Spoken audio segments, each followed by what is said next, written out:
தமிழ் மக்களுக்கு வணக்கம். ஸ்டாலினுடைய சாதனைகள் குறித்து யார் பேசினாங்க? ஸ்டாலினே பேசினார்.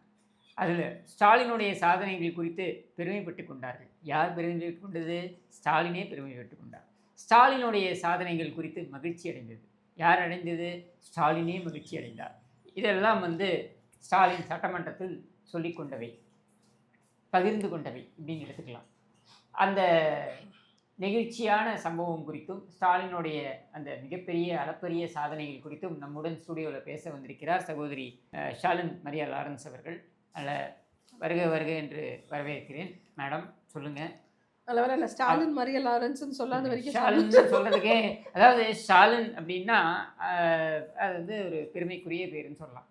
ஸ்டாலின்னால அடைச்ச அப்படின்ற அளவுக்கு இல்லை. ஆக்சுவலாக இன்னைக்கு வடசென்னையில் ஒரு கல்யாண மண்டபம் சமூக நலன் கூடம் திறந்து வச்சுட்டு என்ன சொல்கிறாரு, ரொம்ப கொஞ்சம் உஷாராயிட்டாரு. உங்கள் பிள்ளைங்களுக்குலாம் தமிழ்லே பேர் வைங்க அப்படின்னு சொல்லிட்டு உடனே என் பேர் ஸ்டாலின் அப்படின்னு சொல்லுவாங்க. அது ஸ்டாலின் இறந்த அன்னைக்கு நான் பிறந்ததுனால எங்கள் அப்பா அப்படி வச்சுட்டாரு. அதனால் கோச்சிக்காதீங்க. ஆனால் ஸ்டாலின் இறந்த டேட்டும் இவர் பிறந்த டேட்டும் ஆக்சுவலாக அதான் ஒன்றும் கிடையாது. அவர் ஜோசப் ஸ்டாலின் மேடம், இது ஜோக்கர் ஸ்டாலின். வித்தியாசம் இருக்குல்ல? இல்லை, முதல்ல இவங்க பிள்ளைங்களுக்கு வச்சிருக்க பேரே சமஸ்கிருத பேர் தான். நிதி, அந்த நிதிங்கிறதே சமஸ்கிருத வார்த்தை தான். கருணாநிதி நினைக்கிறதுக்கு பதில் இது அருட்பணம். இது கூட பரவாயில்ல. ரெட் ஜெயண்ட்டுங்கிறது என்ன தமிழா?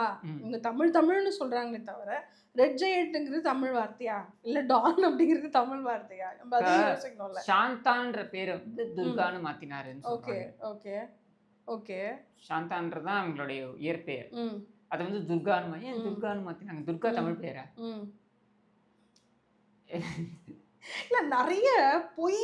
ஆக்சுவலாக என்னன்னா, நான் போன வாரம் போட்ட சிலது ரொம்ப வைரல் ஆச்சு. என்னன்னா, ஆராசா பேசினார்ல அந்த ஒரு கலாட்டாலையும் என்னமோ ஆராசா பேசும்பொழுது மின்னம்பலம்ல என்ன சொன்னார்னா, ஸ்டாலின் உழைப்பால் உயர்ந்தவர்லாம் சொல்லிட்டு கல்யாணம் ஆன 10 நாள்ல மீசால போயிட்டாரு அப்படின்ற மாதிரி அவர் சொல்லியிருந்தாரு. அது மிஸ்ஸா கிடையாது மேடம், அது கசமுசா.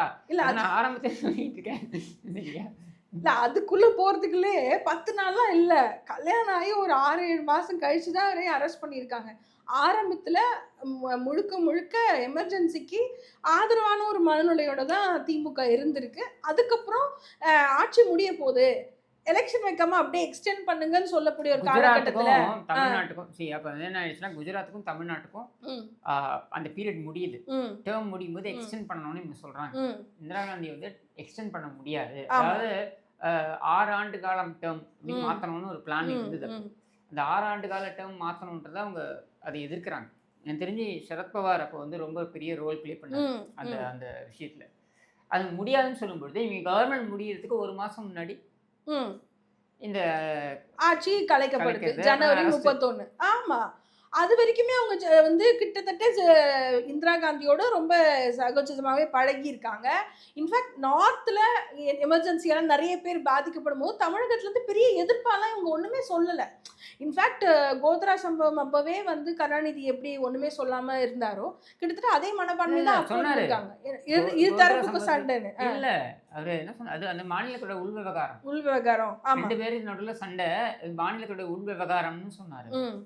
இதே மாதிரி தான் எமர்ஜென்சி டைம்லையும் நார்த்தில் அவ்வளோ பேர் பாடுபடும் போதும், அத்தனை பத்திரிகைகள் பிரச்சனைக்குள்ளாகும் பொழுதும், அவ்வளோ அரசியல்வாதிகள் எல்லாருமே பிரச்சனைக்குள்ளாகும் பொழுதும், கோர்ட்டுக்கே போக முடியாமல் நிலைமையெல்லாம் மக்களுக்கு இருந்த போதும் கருணாநிதி உங்களோட சுமூகமாக இருந்திருக்காரு. தெரியுமா, அன்னைக்கு இருந்த பிரதமர் ஜனாதிபதி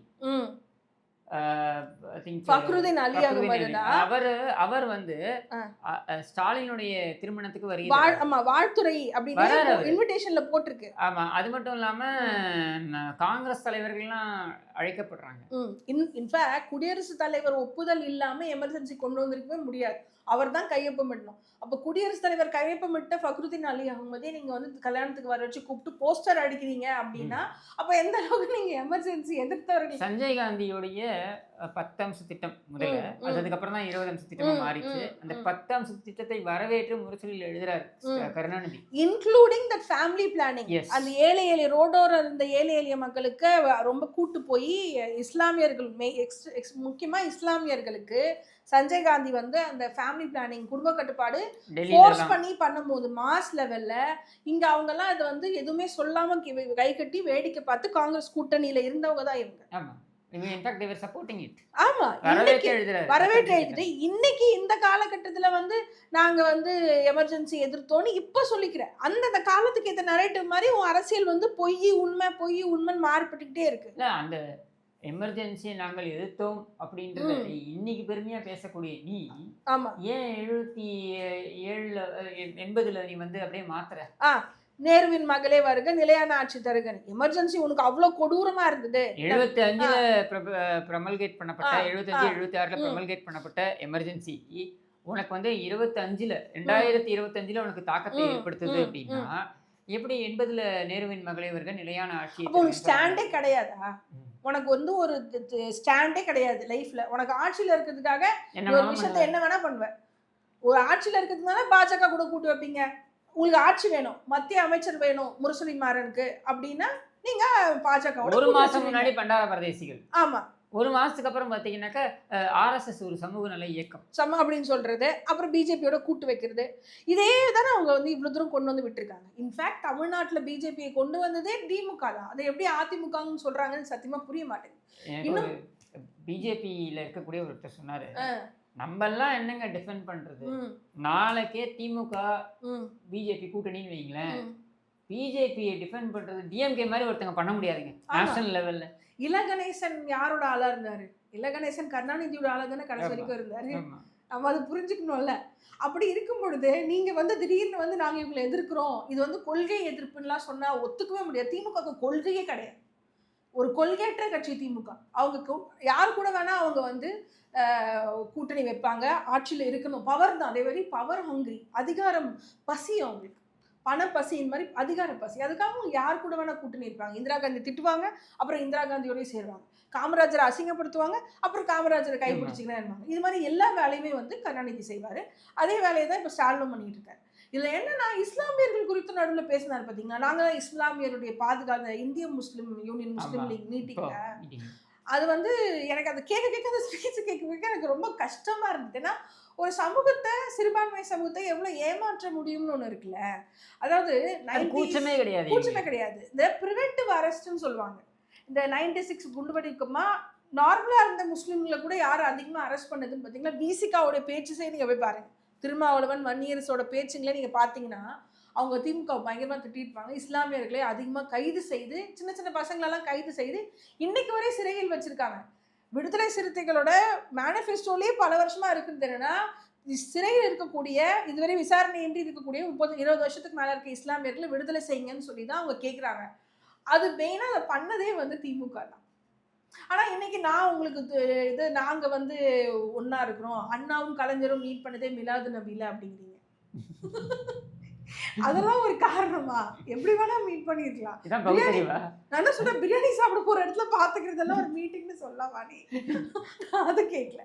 ஆனா இஸ்லாமியர்களுடைய வாழ்வு எப்படி இருக்கு? ஒரு பக்கம் உயர் சாதி பணம் இருக்கக்கூடிய இஸ்லாமியர்கள் வாழ்க்கை அது எப்படி இருக்கு இந்த கீழக்கரை இந்த போன்ற இடங்கள்ல. ஆனா இன்னும் கூட இங்க வடசென்னையில இருக்கக்கூடிய ஆடுதொட்டியில வேலை பார்க்கக்கூடிய ஜாதியில் மிகவும் கீழே இருக்கக்கூடிய ஏழ்மையான இஸ்லாமியர்களுடைய வாழ்க்கை நார்த்ல அவங்கள பஸ்மன் சொல்லுவாங்க. பஸ்மன் தான் சொல்லுவாங்க. அவங்களையும் நீ ஒண்ணா வச்சிருக்கியா? இல்ல. அவர்களுக்கு ஏதாவது பதவி கொடுத்துருக்கியா? அவங்களுக்கு ஏதாவது ரெப்ரஸன்டேஷன் கொடுத்தா? ஏழை இல்லை லோ காஸ்ட் முஸ்லிம்ஸ்க்கு நீங்க எந்த இதுவுமே செய்யலை டிஎம்கே. அப்படி கிறிஸ்டியன் நம்ம அன்னைக்கு பேசிட்டு இருந்தோம்ல, ஞாபகம் இருக்கா? கிறிஸ்தவர்கள் நீ யாருக்கு இருக்கன்னா வெள்ளாளர் கிறிஸ்தவர்கள், இனிகோ இந்தியராஜ்ல இருந்து இந்த பிஷப்பா இருக்கவங்க இவங்கெல்லாம் வெள்ளாளர் கிறிஸ்தவர்கள். இவங்க தான் அதிகமா வந்து தலித் கிறிஸ்தவர்கள் மேல் பாகுபாட்டை காட்டுவாங்க. திமுக அவங்களோட தான் இருக்கு. அப்போ நீ சொல்லக்கூடிய சிறுபான்மை பாதுகாப்புங்கிறது உண்மையிலே சிறுபான்மை பாதுகாப்பு தானா, இல்ல குறிப்பிட்ட சாதிகளுக்கான பாதுகாப்பு தானான்ற ஒரு கேள்வி இருக்குல்ல. நீங்க யாரை வந்து ரெப்ரசன்டேஷன் டிஎம்கேல இஸ்லாமியர்கள் கொடுத்துருக்காங்க? எங்க இவ்வளோ பாட்டு பாடினாரு நம்ம இறைவனிடம் கையேந்துங்கள், அவர் பேர் என்ன டக்குன்னு, நாகூர் அனிஃபாவுடைய ஃபேமிலி, அவங்க என்ன ஆச்சு, அவங்க குடும்பம், அவருடைய கடைசி நாட்கள் இறுதியா எப்படி இருந்தது, இது போன்ற விஷயத்துல நம்ம வரணும்ல. அவர் எவ்வளவு வெறுப்ப கடைசியில அந்த கட்சி மேல உமிழ்ந்தாரு அப்படிங்கிற ஒரு இடம் இருக்குல்ல, நம்ம அதெல்லாம் கேள்வி கேட்கணும்ல. அப்போ இஸ்லாமியர்கள்னா நீ ஒரு பக்கம் ஒரு இஸ்லாமியர்கள் சொல்ற, ஆனா இன்னைக்கும் ஆம்பூர்ல தோல் கடிக்க இடங்கள்ல போன வாரம் கூட 2 பேர் வந்து செப்டிக் டேங்க்ல இறந்து போயிருக்காங்க. நீ ஆம்பூர்லாம் கொஸ்டினே பண்ண மாட்டியா அப்படிங்கிற ஒரு இடம் வருது இல்ல. சாதி பார்க்கக்கூடிய, வர்க்கம் பார்க்கக்கூடிய, இந்த தொழில் ரீதியா பிரச்சனை செய்து கொண்டிருக்கிற குறிப்பா ஜாஃபர் அலி, அந்த கடலூர்ல இது இந்த அந்த கொக்கைன் இதுல மாட்டினாங்களே டிஎம்கேல, இவரு ஜாஃபர் இல்ல சாதிக், ஜாஃபர் சாதிக், ஜாஃபர் சாதிக் திமுகல இருந்து முக்கியமான ஒருத்தர், அமீரோடலாம் ஃப்ரெண்டா இருந்த ஜாஃபர் சாதிக் என்ன பண்ணிட்டு இருந்தாரு, எதுல மாட்டினாரு, போதைப் பொருள், அவங்களுக்கு நீ சப்போர்ட் கொடுக்குற. ஆனா மிகவும் ஏழ்மை நிலைமையில இன்னைக்கு கூட அவங்க பிள்ளைங்களுக்கு கல்யாணம் பண்ணி கொடுக்க முடியாத இஸ்லாமியர்கள் இருக்காங்க. அதுக்கு போய் அவங்க வந்து பயங்கரமா சில பேர்கிட்ட கையேந்தி நிற்கிற நிலைமையில இஸ்லாமியர்கள் இருக்காங்க. அவங்களுடைய பெண்களுக்கு நீங்கள் என்ன பண்ணீங்க அப்படின்ற ஒரு கேள்வி இருக்குல்ல. அந்த ஏழை இஸ்லாமியர்களுக்கும் மிகவும் மோஸ்ட் மார்ஜினலைஸ்டா காஸ்ட் வைஸ் இருக்கக்கூடிய இஸ்லாமியர்களுக்கும் நீங்க என்ன பண்ணீங்க? இன்னைக்கு நீங்க ஆடு தொட்டியை காலி பண்ணலாம் அப்படிங்கிற ஒரு பிளான்ல இருக்கீங்க, வடச்சென்னையை காலி பண்றேன். ஆனா அந்த ஆடு தொட்டி மாடு தொட்டியை சார்ந்து கிட்டத்தட்ட 10,000 குடும்பங்கள் இருக்கு. அதுல பெரும்பான்மையானமே முஸ்லிம் குடும்பங்கள் இருக்கு. அவங்களுடைய வாழ்க்கையில அவங்களுக்கு தெரியலையா? படிநிலையில, சாதிய படிநிலையில கீழ ரொம்ப மோசமா இருக்காங்க. அவங்களோட வந்து மற்ற உயர் ஜாதி முஸ்லிம்ஸ் ஒன்னா சேர கூட மாட்டாங்க. அந்த மாதிரி தான் வச்சிருக்காங்க. பாகுபாடு இருக்கு. இவங்க சொல்லுவாங்க இல்ல இல்ல இந்த இந்த இந்த மதத்துல மட்டும் தான் பாகுபாடு இருக்கு. இந்த ஆடு தொட்டி பத்தி நீங்க கொஞ்சம் விவரிக்கணும்னு நான் கேட்டுக்கிறேன். அதாவது அங்க இப்போ ஹலால் தானே இது பண்றாங்க. ஆமா, ஆடு தொட்டியில வந்து இந்த ஹலால் பண்ணுவாங்க இல்லையா, ஹலால் பண்ணிட்டு வெட்டுவாங்க ஒரு ஆடு மாடு ரெண்டுமே. அப்போ அது வெட்டுறது வந்து மோஸ்ட்லி இஸ்லாமியர்கள் பண்ணுவாங்க. அதுக்கப்புறம் அவங்க தோல் உரிக்கிறது, பார்ட்ஸ் கட் பண்ணுறதெல்லாம் தலித்துகள் பண்ணுவாங்க. ஸோ அப்படிதான் வந்து எனக்கு வந்து ஒரு 10 வருஷம் முன்னாடி தான் அதுவே தெரிய வந்தது. அது எப்படி தெரிய வந்ததுன்னா, என்னோட உறவினரே ஒருத்தர் வந்து வெட்டிட்டு இருந்தாரு. அப்போ அவங்க வந்து வீட்டில் சொல்லும் பொழுது தான் எனக்கு தெரியும். என்ன பண்ணீங்கன்னா, நம்ம சனிக்கிழமை ஞாயிற்றுக்கிழமை போய் வெட்ட போயிடுவேன் அப்படின்னுவாரு அவர். அப்போ கேட்டேன், இல்லை அவங்க தானே முஸ்லிம்ஸ் தானே வெட்டுவாங்கன்னும் போது, இல்லை அவங்க அந்த ப்ரேயர் பண்ணிட்டு அந்த கழுத்தை வெட்டிடுவாங்க. மற்றபடி அந்த ரத்தத்தை எடுக்கிறதுலேருந்து தோல் உரிக்கிறதுலேருந்து புச்சர் பண்ணுற வரைக்கும் நாங்கள் தான் பண்ணணும். அது வந்து ஒரு கஸ்டமைஸ் ஒர்க் உள்ளே போயிட்டுருக்கு. ஸோ அது எனக்கு ரொம்ப கஷ்டமாக இருந்தது. இந்த சிஸ்டமேட்டிக்காக ஒரு காஸ்ட் செப்பரேஷன் இருக்குல்ல உள்ள. இன்னும் சொல்லப்போனால் அது அந்த ஆடு தொட்டியை புதுப்பிக்காமல் இன்னும் அதுக்குள்ளே வேலை செய்கிறவங்க வந்து சதன்னு அதுக்குள்ளே நின்றுட்டு தான் வேலை செய்கிற ஒரு இதுவும் இருந்தது. டிஎம்கே கவர்மெண்ட்டில் அதை புதுப்பிக்கிறேன்னு பண்ணிட்டு இப்போ தான் அடிக்கல் நாட்டி போன வருஷத்துலேருந்து கொஞ்சம் பில்டிங் கட்டிகிட்டு இருக்காங்க. அதை சார்ந்து சில பேருடைய வாழ்க்கை இருக்குது. ரொம்ப நாளாக டிஎம்கேல வந்து இங்கேருந்து அதை வந்து கோயம்பேட்டுக்கு மாற்றணும்லாம் சொல்லிட்டு இருந்தாங்க. அப்படி கோயம்பேட்டுக்கு அவங்க மாற்றுறதா இருந்தால் அங்கே இருக்கக்கூடிய இஸ்லாமியர்கள் தலித்துகளுடைய வாழ்க்கை ரொம்ப பாதிக்கப்பட்டிருக்கும். ரொம்ப. ஆனால் அதுக்கு யார் சண்டை போட்டா தெரியுமா? அதுக்கு சண்டை போட்டு தான் ஆம்ஸ்ட்ராங். அவர்களை அங்கேருந்து போகக்கூடாது. அவங்க என்ன அந்த தொழிலாளர் யூனியன்லாம் பல வந்து ஆம்ஸ்ட்ராங் கீழே இருந்துச்சு, அவருடைய ஆதரவு கீழே இருந்தது. Republic party of India Tamil Nadu அவங்களோடையும் ஆம்ஸ்ட்ராங்கோடையும் அந்த இது இருந்துச்சு, பிஎஸ்பியோடும். அதனால் அவங்களுக்குலாம் அவர் பேசினார். இன்றைக்கி ஆம்ஸ்ட்ராங் இல்லாதது அவர்களுக்காக யாரும் இல்லாத ஒரு இடமாவும் மாறி இருக்கு. ஸோ இதுவும் திமுக கிட்ட நான் வந்து கேட்குற கேள்வி அதுதான். நிறைய இந்த மாதிரியான மனிதர்களுக்கான ஆதரவை ஆம்ஸ்ட்ராங்கோட கொலை மூலமாக நீக்கியிருக்காங்க. அந்த ஆம்ஸ்ட்ராங்கோட கொலை மூலமாக நிறைய பேருக்கு ஒரு அச்சுறுத்தலும் பயம் ஒரு நிலையில்லாத தன்மையும் உருவாகிருக்கு. அப்போ அது திமுகவோட ஒரு மிகப்பெரிய கொஸ்டின் மார்க் தானே. ஏன் அப்படி பார்த்தீங்கன்னா நீங்கள் மதம் சிறுபான்மை என்று சொல்கிறீங்கல்ல, ஆம்ஸ்ட்ராங் வந்து பிறப்பில் கிறிஸ்தவர், ஆனால் அவர் வந்து புத்திஸ்ட்டு. அப்படி பார்த்தா அவரும் ஒரு ரிலிஜியஸ் மைனாரிட்டி தான். நம்ம ஆம்ஸ்ட்ராங்கோட மரணத்தை ஐநா சபையில் பேசும்போதும் இதில் தான் மைனாரிட்டி ரைட்ஸில் தான் நாங்கள் பேசுகிறோமே. அப்படி இருக்கும் பொழுது நீங்கள் மட்டும் ஏன் இங்கே அதை பெரிய விஷயமாவே பேசலை? நிறைய பேர் ஆம்ஸ்ட்ராங்கோட மரணத்தை தலித் மர்டர்னு சொல்லிட்டாங்க. ஆனால் அது ஒரு அரசியல் மர்டரு. அவர் வந்து சிறுபான்மை சமூகம். அப்போ அதை பற்றி நம்ம பேசணும்ல. அப்போ திமுக ஏன் சிறுபான்மை சமூகமான ஆம்ஸ்ட்ராங்கை பாதுகாக்க மறந்துடுச்சு அப்படிங்கிற ஒரு கேள்வி நம்ம கேட்கணும்ல. அதெல்லாம் நம்ம மிஸ் பண்ணிடுறோம். இந்த குட்டி குட்டி விஷயங்கள்ல தான் அரசியலே இருக்குது. இதெல்லாம் நம்ம பார்க்க இதை விட்டுட்டு நீ பாட்டு ஒரு ஸ்டேஜ் போட்டு அங்கே உனக்கு ஜால்ரா போடக்கூடிய சில சிறுபான்மை தலைவர்களை மட்டும் உட்கார வச்சுட்டு, அது கிறிஸ்துவர்களாக இருந்தாலும் சரி இஸ்லாமியர்களாக இருந்தாலும் சரி உங்களுக்கு தான் ஓட்டு போடுவோம்னு சொல்ல வைக்கும்பொழுது அந்த மக்களுடைய உண்மையான பிரச்சனை என்னன்னு நீங்கள் உன்னை கேள்வி பண்ணல. அது மட்டும் இல்லை, அதுவும் இன்னைக்கு பேசும்போது ஸ்டாலின் வந்து என்ன சொல்லியிருக்காருன்னா, நான் ஊபரில் அந்த இங்கே இன்டர்வியூக்கு வரதுக்காக அந்த ஸ்பீச் எல்லாம் கேட்டுகிட்டே வந்தேன். டிரைவர் சிரிச்சிட்டே வந்தார். எனக்கு என்ன ஆச்சுன்னா, இந்த ஸ்பீச்சை கேட்கறதால அவர் என்ன தப்பா நினைச்சிட போறாரு, நான் உங்க திமுக சப்போர்ட் போல, ஸ்டாலின் ஃபேன் போல என்ன தப்பா நினைச்சிட்டாருன்னா எனக்கு அது அவமானமா ஆயிடும்ல. அப்புறம் நான் கேட்டேன், இல்லை ஏன் சார் சிரிக்கிறீங்கன்னா அவர் என்ன சொன்னார், இல்லை மேம் நீங்கள் வந்து அவரை வந்து 3000 கோடி சாலைகளுக்காக ஒதுக்கணும் வட சென்னையில், அதில் 2300 கோடி செலவு பண்ணியிருக்கோம் வட சென்னை சாலைன்னு சொன்னார். இப்போ அந்த சாலை வழியாக தான் வந்தோம், எப்படி ஓட்ட உடச்சலாக இருந்தது பார்த்தீங்களா அப்படின்னு கேட்டார். அப்போ ஸ்டாலின் அதே வழியாக தானே ஸ்டாலினும் போயிருப்பாரு. மனசாட்சி இல்லாமல் எப்படி அவரால் ஒரு பொய் சொல்ல முடியுது? சாலைகள் 2300 கோடி. அப்புறம் சொல்கிறாரு வெள்ளம் வராமல் தடுத்துருக்கோம், அதுவும் நான் என்ன நினச்சா 4000 கோடின்னு. அவரும் சொல்றாரு 6000 கோடி ஒதுக்கீடு செய்து அதுல 4000 ஆமா 6000 கோடி அதுல 4000 கோடி செலவு பண்ணியிருக்கோம். 4000 கோடியில வந்து வெள்ளம் தண்ணியே நிக்கல பாத்தீங்களா? இன்னும் 2000 கோடி திருடாம வச்சிருக்கோன்றாரு. வெள்ளமே நிக்கலன்னு. என்ன வெள்ளம் பண்ணீங்க? அங்கங்க பைப்பு போட்டு மோட்டர்ல தண்ணி எடுக்கிறது அந்த 4000 கோடியா? அறப்போர்ல கேட்ட அதே கேள்விதான் நானும் கேட்கிறேன். அறப்போர் ஜெயராமன் உருட்டிட்டாங்க, அவர் ஒன்றும் பண்ணல. எங்கெங்க தண்ணி போட்டு எடுக்கிறீங்க பைப்ல அப்படின்னு காமிச்சாரு. உடனே இதுனா நீ எப்படி போடலாம், இதுவும் ஒரு சிஸ்டம். 4000 கோடியா டிராக்டர் வச்சு தண்ணி எடுக்கிறதுக்கு? அதுவும் மழை கம்மியா வந்துருச்சு. பாத்தீங்கன்னா ரெயின் கோட் ஒன்று மாட்டிப்பாங்க. ஆமா அப்பாவும் பையனும் மாட்டிட்டு ஒரு கொடை ஒன்று வச்சுக்கிறது, அப்புறம் இப்படி கை கட்டுவாங்க. அங்கே பாரு அங்க என்ன தெரிகிறது அப்படிங்கிற மாதிரி. அப்புறம் இங்க என்ன தெரிகிறது? அதுல பெரிய காமெடி அந்த பக்கிங்ஹாம் கால்வாயில வந்து இங்க வந்து இன்ஸ்பெக்ட் பண்றாங்களாம். நைட்டு 7 மணிக்கு டார்ச் லைட் அடிச்சு இப்படி போஸ்ட் கொடுத்து இதுவரைக்கும் நான் கேள்விப்பட்டதே கிடையாது. நான் அந்த ஏரியால இருந்தா வர வட சென்னையில இருந்து. வட சென்னையோட பிரச்சனை அவ்வளோ மோசமான பிரச்சனைகள். காற்று மாசு, சுற்றுச்சூழல் மாசு, இன்னும் சொல்லப்போனால் உழைக்கும் வர்க்க மக்கள். சென்னையோட அதிகமான ஜிடிபி வந்து வட சென்னையிலேருந்து வருது. அத்தனை தொழிற்சாலைகள் இருக்குது, அவ்வளோ விதமான உழைக்கும் வர்க்க varieties of work, diversity of labour இருக்குது. ஆனால் அந்த மக்களுடைய வாழ்க்கை எப்படி இருக்குது? இன்னும் அவர் சொல்கிறாரு எல்லாம் நல்லா இருக்காங்க. ஸோ இன்னும் பப்ளிக் டாய்லெட் யூஸ் பண்ணிட்டு இருக்கவங்க தான் அங்கே இருக்காங்க. இன்னும் வந்து காவா தண்ணி உள்ளே வருது அப்படின்னு சொல்கிறவங்க தான். என்னோட ஊர் குருசடிக்குள்ளேயே இன்னும் காவா தண்ணி வந்துகிட்டு இருக்கு. எப்பவுமே மழை பெஞ்சு முடிச்சாலும் காவா தண்ணி போக மாட்டேங்குது. அதுக்கு ஸ்பெஷலாக நம்ம போய் ட்விட்டரில் உட்காந்து எல்லாரையும் எல்லா எம்எல்ஏயும் ஜிசிசி கிரேட்டர் சென்னை கார்பரேஷன் நம்ம வேண்டி வேண்டி கூப்பிடுறதா இருக்கு, ஃபோட்டோ எடுத்து வீடியோ போடுறதா இருக்கு. சாதாரண ஒரு விஷயங்கள் தான் சொல்கிறேன். ரெயின் கோட் மாட்டிக்கிறாங்க, அந்த போரில் எடுத்துக்கிட்டு இருக்காங்களே தண்ணி, அதை அப்படி விமர்சி பார்க்குற மாதிரி அதை என்ன பார்ப்பீங்க?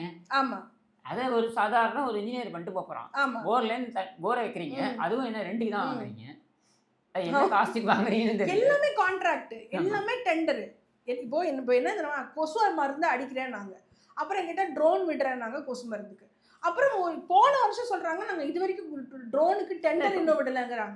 போன வருஷம் புதுசாக ஒன்று கண்டுபிடிச்சிட்டாங்களே, நீங்கள் பார்க்கலையா? அந்த கொசு கொசுவலையை வந்து ட்ரைனேஜ் கீழே கொசுவலையை போட்டாங்க. ஆமா சரியா? அதுதான் சொல்றேன். இந்த கொசுவலை தான் நம்ம அதாவது அவங்க 2.5 கோடி ரூபாய் கார், 3 கோடி ரூபாய் கார்ல வளம் வருவாங்க. நமக்கு வந்து அந்த கொசுவலை அந்த ட்ரெயினுக்குள்ள கொசுவலைக்கு கொசுக்கு வலை வச்சா வலைக்குள்ள யார் இருப்பா? நாம தான் இருப்போம். டிஎம்கேல நம்ம தான் மாட்டிக்கிட்டு இருக்கோம் அந்த வலைக்குள்ள, நம்ம தான் கொசுவலை சிக்கி இருக்கோம். அந்த மாதிரி நிலைமை இருக்கு. என்ன பண்ணியிருக்காங்கன்னா அதுவும் ஒரு ரிப்போர்ட் வந்துச்சு நியூ இந்தியன் எக்ஸ்பிரஸ்ல. எதனால கொசு இந்த ஒரு வாரம் அதிகமாச்சு, நிறைய கொசு டெங்கி அப்படின்னும் போது எதனால அதிகமாச்சுன்னா, நீங்கள் எஸ்ஐஆர் வேலைக்கு தமிழ்நாடு கவர்மெண்ட்டு கொசு ஒழிப்பு துறையில் இருந்த எல்லாரையும் கூப்பிட்டு எஸ்ஐஆர், ஏன்னா எக்ஸ்ட்ரா சம்பளம் கொடுக்க வேணாம்ல, எல்லாருமே பிஎல்ஓவாக மாற்றுது. சத்துணவு ஊழியர்களா நீங்களாம் பிஎல்ஓவாக போங்க. அப்போ அவங்களுக்கு அதிக பணி சுமையும் அதிகமாக இருக்குது தமிழ்நாட்டில். நீ தானே காசு கொடுக்குற, சென்ட்ரல் கவர்மெண்ட் சொன்னாலும் காசு அலாட் பண்ணுறது நீ. அப்போ நீ காசு கொடுத்து நீ பார்த்துக்கிட்டு இருக்கலாமே. எதுக்கு இது மாதிரி கொசு ஒழிப்பு துறையில் இருக்கிறவங்க மற்ற வேலையில் செய்கிறவங்களாம் கூட்டு போய் இதில் இன்வால்வ் பண்ணி அவங்களுக்கு டபுள் ஒர்க் ஆகி நமக்கு இப்போ இவ்வளோ பிரச்சனைகள். கொசு சொல்கிறதுனால நான் இந்த விஷயத்த சொல்ல வரேன். இது ஒரு நியூஸை கடந்து போயிடுறாங்க. ஆனால் இந்த நியூஸை நம்ம வந்து விவாதிச்சிருக்கணும். ஆனால் எந்த நியூஸ் சேனலும் பேசலை இதை பற்றி. எந்த நியூஸ் சேனலும் இதை பற்றி வாய் திறக்க மாட்டாங்க. டெய்லி விஜய் கூட்டணிங்கிறான், அதிமுக கூட்டணிங்கிறான், கூட்டணி கூட்டணி கூட்டணினே பேசுறானே தவிர தமிழ்நாடு அரசு பற்றி எவனுமே கவலைப்படல. எங்கேயோ கேட்ட போகுது போனா போதும். வைப் வித் எம்கேஎஸ்ன்னு போடுறாங்க. வைப் ஒன்னே இவர் ஃபோட்டோ எடுத்து ஷூட்டிங் எடுக்கிறாரு. அப்படி இல்லைன்னா டெய்லி ஒரு விழா சார். என் லைஃப்ல எந்த ஆட்சியுமே டெய்லி இப்படி ஒரு விழா பண்ணி பார்த்தல. கருணாநிதியாவது வாரத்துக்கு ஒரு விழா தான், டெய்லி ஒரு விழா. அந்த விழாக்கு காசு பார்த்தீங்கன்னா இத்தனை கோடி அத்தனை கோடி, எதுக்கு அந்த மைக் செட் வச்சு அந்த ஒரு போஸ்ட் வைக்கிறதுக்கு இத்தனை கோடி, டெய்லி ஒரு இது. அப்போ நான் கேட்குறேன், நீ டெய்லி விழாவே அட்டன் பண்ணியிருந்தா எப்போதான் கோப்புங்களை பார்ப்பீங்க, எப்போதான் போய் ஒரு ஒரு இடத்துலையும் இன்னும் 2 மாசத்துல எலெக்ஷன் வரப்போகுது, இனிமே கோப்பு பார்த்தா என்ன பார்க்கலாம் அப்படிதான் ஆயிட்டாங்க. எதுவுமே பத்தி கவலைப்படுறது இல்லை, எதை பத்தியுமே கவலைப்படுறது இல்லை. இன்ஃபேக்ட் இன்னைக்கு பாருங்க, நந்தனம் காலேஜ்ல ஒரு பொண்ணு வந்து பாலியல் வன்முறை செஞ்சிருக்காங்க. நந்தனம் இதுக்குள்ள ஒரு பாலியல் வன்முறை ஒன்று. ரெண்டாவது ரொம்ப அதிர்ச்சி அளிக்கக்கூடிய விஷயம், யாரும் நிறைய மீடியாக்கள் பேசலை, சும்மா அது ஒரு சம்பவமாக சொல்லிட்டு போயிட்டாங்க, விவாத பொருள் ஆக்கியிருக்கணும். 3 போலீஸ் ஸ்டேஷன் இருக்குங்க. 3 போலீஸ் ஸ்டேஷனுக்கு நடுவில் தரமணியில் ஒரு பாலிடெக்னிக் காலேஜுக்குள்ளே ஒரு ஃபேமிலியே வந்து சிதைச்சிருக்காங்க. ஏற்கனவே போன வருஷம் இந்த பாலிடெக்னிக் காலேஜ்குள்ள ஒரு பொண்ணை வந்து ரேப் பண்ணிட்டாங்கன்னு சொல்லி பசங்க டைஃபி பசங்கள்லாம் சேர்ந்து பெரிய சண்டையெல்லாம் போட்டு அரெஸ்ட் வரைக்கும் போச்சு. அப்போவே இந்த கல்லூரியில் சரியான இது இல்லை, அதே மாதிரி இன்ஃப்ராஸ்ட்ரக்சரும் சரியில்லை, அதுக்குள்ளே யார் வேணால் வருது போகிறது இருக்குது அப்படின்லாம் சொல்லியிருந்தோம். இப்போது ஜனவரி 21 இந்த 3 பேர் பீகார்லேருந்து தமிழ்நாடை தேடி வந்திருக்காங்க. இன்றைக்கி நீங்கள் சொல்கிறீங்களே தமிழ்நாடோட ஜிடிபி ஜிடிபி ஜிடிபி பொருளாதாரம் எல்லாராலையும் என்னாலையும் உங்களாலையும் அந்த ஊர்லேருந்து வரான்ல, பாவம் ஒரு ஏழையாக அவன் குழந்தைய தூக்கிட்டு வரான்ல, அவன் தான் அந்த ஜிடிபி கான்ட்ரிபியூட் பண்ணுறான். அப்போ அவனுக்கான பாதுகாப்பை நீ ஏற்படுத்தணும்ல. அந்த குழந்தைய அடிச்சு கொண்டு இருக்காங்க, அந்த பொண்ணை வன்புணர்வு பண்ணியிருக்காங்க, அவனையும் கொண்டு இருக்காங்க. நீங்க உங்களுக்கு தெரியும் அந்த தரமணி ரோடு, நான் ரயில் பார்க்கல, 3 போலீஸ் ஸ்டேஷன் 3 போலீஸ் ஸ்டேஷன்லேருந்து 200 மீட்டர் 400 இல்ல மீட்டர் அந்த ரோடு, அந்த காலேஜ் இருக்க இடம் மட்டும் தான் இருட்டா இருக்கும், மற்றபடி அந்த ரோடு ரொம்ப ஃபுல்லி லிட்டு. நைட் ஃபுல்லா வண்டி போக்குவரத்து, ஐடி கம்பெனியில் வந்துட்டு போறவங்க இருப்பாங்க, உங்களுக்கு போலீஸ் ரோந்து இருக்கும், போலீஸ் ஸ்டேஷன் இருக்கும். 3 பேரையும் கொலை பண்ணி ரேப் பண்ணி ஒன்றுனா பேக் பண்ணி ஒரு 3 இடத்துல போடுறதுக்கு அவங்களுக்கு நேரம் இருந்திருக்குன்னா கண்காணிப்பு எங்க, சர்வேலன்ஸ் எங்க? இப்போ நீங்களும் நானும் என்ன பேசுறோன்றத போலீஸ் கவனிக்குது, என்ன ட்வீட் பண்றோம் மீன் போடுறோன்றத கவனிக்குது. ஆனா உண்மையான சர்வேலன்ஸ் நீங்க ரோட்ல தானே பண்ணியிருக்கணும். நீங்க எப்படி மிஸ் பண்ணீங்க சார்? அந்த ஒரு குடும்பமே செதஞ்சு போயிருக்கேன். இந்திரா நகர்ல மெயின் ரோட்ல போட்டு போயிருக்கான் சார் பாடியை, அங்கே கூட சர்வேலன்ஸ் பண்ண முடியல. இது ஏதோ கோயம்புத்தூர் நடந்த மாதிரி அந்த ஏதோ இருட்டில் நடக்கல சார், மெயின் ரோடு மெட்ரோபாலிட்டன் சிட்டியில் நடந்திருக்கு. இவன் சொல்கிறான் பிஹாரி தானே கொலை பண்ணுறான். பிஹாரி பண்ணாங்கிறது இப்போதைக்கு குற்றம் சாட்டப்பட்டிருக்கு, இன்னும் நிரூபிக்கப்படலை. நான் என்ன சொல்கிறேன், பிஹாரி பண்ணட்டும், யார் வேணால் பண்ணட்டும். நடந்தது சென்னையில் தமிழ்நாட்டில் தானே, சட்டம் ஒழுங்கு யாரு கீழே வருது? ஸ்டாலின் கீழே தானே வருது. போன வாரம் வரைக்கும் நீ என்ன சொன்ன, தமிழ்நாட்டில் வெல்லும் பெண்கள் மாநாடா தஞ்சாவூர்ல, பெண்களே நீங்க எல்லாம் பாதுகாப்பா இருக்கீங்கன்னா எல்லாம் ஆண் கை காட்டுதுங்க. இதுல பாதி பேர் தமிழே இல்ல, அந்த பொண்ணுங்க பாதி பேரு வடநாட்டுல இருந்து அந்த பொண்ணுங்க வேலை செய்ய வந்த பொண்ணுங்களை கருப்பு டிஷர்ட் ஜீன்ஸ் போட்டு கூட்டு வந்துட்டு பெண்களே பாதுகாப்பா இருக்கீங்கன்னா அதுங்கெல்லாம் கை காட்டுதுங்க. பாவம். இன்னொன்னு, இவர் நேரடி கண்காணிப்புல தானே காவல்துறை, அதுதான் சொல்றேன். ஒரு முதலமைச்சருக்கு பாதுகாப்பு வழங்க வந்த ஒரு இடத்துல ஒரு பெண் காவல்துறை அதிகாரின்னு நினைக்கிறேன், ஒரு ஆண் காவல்துறை அதிகாரி பேசணும் போட்டோ எடுத்தாங்க அப்படின்னு சொல்லிட்டு, இது எவ்வளவு கேவலம். அதுதான் நான் சொல்றேன். இப்போ பெண்களுக்கு ஒரு கல்லூரி வளாகங்கள் உள்ளே இவ்வளவு வன்புணர்வு நடக்குது, தொடர்ச்சியா நடக்குதுன்னா ஆண்கள் தான் சார், ஆண்கள் தான் பேசணும் இல்லைன்னு சொல்ல. ஆனா அதுக்கு இன்னொரு ஒரு காரணம் இருக்கு. இந்த ஆண்களுக்கு சட்டம் ஒழுங்கை பத்தி தெரிஞ்சிருக்கு, குளிர்விட்டு போச்சு. நம்ம என்ன பண்ணாலும் அவங்க கண்டுபிடிக்க முடியாது. இங்கே தான் இந்த மாநிலத்தில் போலீஸ்லாம் அப்படியே இதுவாக இருக்காங்களே, நம்ம எங்கே கண்டுபிடிக்க போகிறாங்க, நம்மளை விட்டுருவாங்க. இல்லை நம்ம ஏதாவது ஊழல் அது காசு கொடுத்து வெளியே வந்துடலாம், ஜாமீன் வச்சு, இப்படி தான் அவங்க நினைக்கிறாங்க. இதுதான் அந்த ஆண்களுடைய மைண்டில் போகுது. ஆண்கள் 24 ஆண்கள் தவறு செய்யக்கூடிய ஆண்கள் சொல்கிறேன் 24 மணி நேரம் சுற்றுச்சூழலை கண்காணிச்சிட்டே இருப்பாங்க. இது எனக்கு ஃப்ரீயான ஊரா, இங்கே நான் கொலை பண்ணுறதுக்கு ரேப் பண்ணுறதுக்குலாம் எனக்கு சரியான இடமா, அதெல்லாம் கண்காணிச்சிட்டே இருப்பாங்க. இங்கே போலீஸ் நடவடிக்கை இருக்கா இல்லையான்னு. அதெல்லாம் இல்லை, நான் ஃப்ரீயாக இருக்கேன்னா தான் அவன் அதை பண்ணுவான். அப்போது இதெல்லாம் அவங்க டைரெக்டாக அந்த ஆரம்பக்கத்தில் குழந்தைய ரேப் பண்ணதுலேருந்து இன்றைக்கி இந்த ரேப் வரைக்கும் நீங்கள் எல்லாம் பார்த்தீங்கனாலே இதெல்லாம் ஆண்களுக்கு தெரியுது. இங்கே போலீஸ் நடமாட்டெல்லாம் பெருசாக இருக்காது, இல்லை கண்டுக்க மாட்டான், இந்த கிழமையில இந்த நேரத்தில் கண்டுக்க மாட்டான். இது மாதிரியான விஷயங்கள் உங்களுக்கு தெரியுது. அந்த அந்த அந்த நாலேஜோடு தான், அந்த கிரிமினல் நாலேஜோடு தான் அந்த கிரைமில் ஈடுபடுறாங்கன்னா it all comes down to law and order.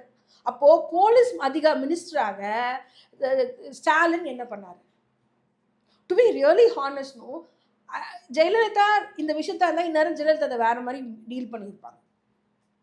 ஒரு வேளை அந்த பெண் அப்படிங்கிறதுனாலையோ இல்லை ரொம்ப ஸ்ட்ராங்கான பெண் இருந்தாலும், கனிமொழியிலும் அது ரொம்ப லைட்டாக எடுத்துக்கிட்டு போயிட்டே இருக்காங்க. கனிமொழி ரொம்ப லைட்டா எடுத்துக்கிறாங்க. உத்தரப்பிரதேஷ்ல ஏதாவது ஒரு சம்பவம் நடந்தா அதுக்கு மட்டும் பேசுறாங்க, ஜம்முல ஏதாவது ஒரு சம்பவம் நடந்தா இங்க வந்து மெழுகுவத்தி பிடிக்கிறாங்க. நான் ராகுல் காந்தி நான் கேட்டேன், நான் நேரில் ராகுல் காந்தியை பாரத் ஜோடோவில் மீட்டிங்கில் பார்த்தப்ப நான் ராகுல் காந்தி கேட்டேன், நீ ஹத்ராஸ்க்கு பேசின ரைட்டு, அது உண்மை நல்லது, ஆனால் இங்கே தமிழ்நாட்டில் நடக்கும்போது நீங்கள் பேசாமல் இருக்கீங்கன்னா அப்போ நீங்கள் கூட்டணிக்கு பயந்து பேசாமல் இருக்கீங்களா? அப்போ உங்களோட சோஷியல் ஜஸ்டிஸ் என்ன சோஷியல் ஜஸ்டிஸ்ன்னு கேட்டேன். சோஷியல் ஜஸ்டிஸ்னால் இந்தியா முழுக்க ஒரே மாதிரி சோஷியல் ஜஸ்டிஸாக தானே இருக்கணும். பெங்காலில் வேறு மாதிரி இருக்குது, தமிழ்நாட்டில் வேறு மாதிரி இருக்குது, உத்தரப்பிரதேசில் வேறு மாதிரி இருக்குல்ல. அப்போ அந்த கேள்வி நம்ம கேட்கணும்ல அவர்கிட்ட. he didn't have any answer. But நான் என்ன சொல்கிறேன், கனிமொழியும் அந்த மாதிரி தான். இவங்கெல்லாம் போய் பாராளுமன்றத்தில் என்னென்னமோ பேசுகிறாங்களே, தமிழகத்திலே பெண்கள் இவ்வளோ மோசமாக இருக்காங்களே. உங்களுக்கு ஒரு முக்கியமான விஷயம் சொல்கிறேன் கேளுங்க. இவங்க ஏன் தெரியுமா தமிழகம் வன்முறை இல்லாத மாநிலமாக இருக்குன்னு காட்டிக்கிறாங்க வெளியில். உங்களுக்கு இப்போ இன்டர்நேஷ்னல் மானிட்டரி ஃபண்டோட ஹெட்டு அந்த இந்தியன் ஒருத்தவங்க பேசுனாங்க தெரியுமா, இந்தியாவுக்கு வந்து நிறைய இன்வெஸ்ட்மெண்ட் வராது காரணம் இங்கே இருக்கக்கூடிய இஷ்யூஸு, பாலிட்டிக்ஸு, பொல்யூஷன்லாம் சொன்னாங்கல்ல, அதெல்லாம் முக்கிய காரணி இன்வெஸ்ட்மெண்ட் வராமல் இருக்கிறதுக்கு. இங்கே தமிழ்நாடு கவர்மெண்ட்டுக்கு இங்கே வந்து பெண்கள் பாதிக்கப்படுறாங்க, இல்லை சுற்றுச்சூழல் பாதிப்பாதுன்னு யாருமே பெருசாக பேச முடியாது. உடனே அடக்கிடுவாங்க, இல்லை எல்லாம் நல்லா. ஏன்னா அப்படி சொன்னால் தான் இன்வெஸ்ட்மெண்ட் வரும்னு அமைதியாக இருப்பாங்க. அப்போது பல பேருடைய அமைதி இருக்குல்ல, பல பேரோட மயான அமைதி இருக்குல்ல, பல பாதிக்கப்பட்டவர்களுடைய மயான அமைதியின் மேல் தான் நீ வந்து தமிழ்நாடு பொருளாதாரத்தில் முன்னேறிய மாநிலம் நீ அது மேலே தான் ஏறி சொல்கிற. எங்களுடைய மண்டை ஓடுகளின் மேல் ஏறி நான் ஜெயித்து விட்டேன்னு நீ சொல்கிற. அது எவ்வளோ பெரிய தப்பு. நீ ஒத்துக்கணும், இங்கே பெண்கள் பாதுகாப்பு இல்லைன்னு ஒத்துக்கணும். ஒத்துக்கினாதான் இங்கே பிரச்சனை குறையும். நீ ஒத்துக்காம ஒரு வீராப்புக்கு எல்லாரும் நல்லா இருக்கீங்களா? நல்லா இருக்கும்.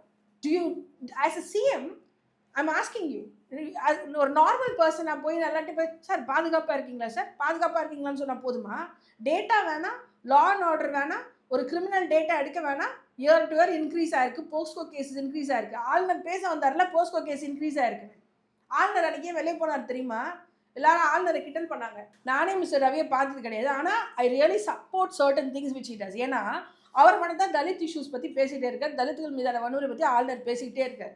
சில ஆளுநர்கள் தான் சில பிரயோஜனமான விஷயங்கள் பண்ணிகிட்டே இருப்பாங்க. அதில் அவர் சொன்ன விஷயம் அன்னைக்கு அவர் என்ன சொல்லியிருக்காருன்னா, என்னோட ஸ்பீச்சில் தலித்துகள் மேலான வன்முறை அதிகமாக இருக்குது, தலித் பெண்கள் மீதான வன்கொடுமைகள் ரேப் அதிகமாக இருக்குது, கேங் ரேப் அதிகமாக இருக்குது, அப்புறம் போஸ்கோ கேசஸ் அதிகமாக இருக்குது, அப்புறம் எந்தெந்த பிஸ்னஸ் டீல் சைன் ஆகிருக்கோ அதெல்லாம் பேப்பராகவே இருக்குது, 5 வருஷத்தில் ஒன்றும் நடக்கலைன்னு அந்த 5 பாயிண்ட் அவர் சொல்லியிருக்காரு சார். அந்த 5 பாயிண்ட் அவங்க வந்து இந்த அவை குறிப்பிலேருந்து எடுத்திருக்காங்க.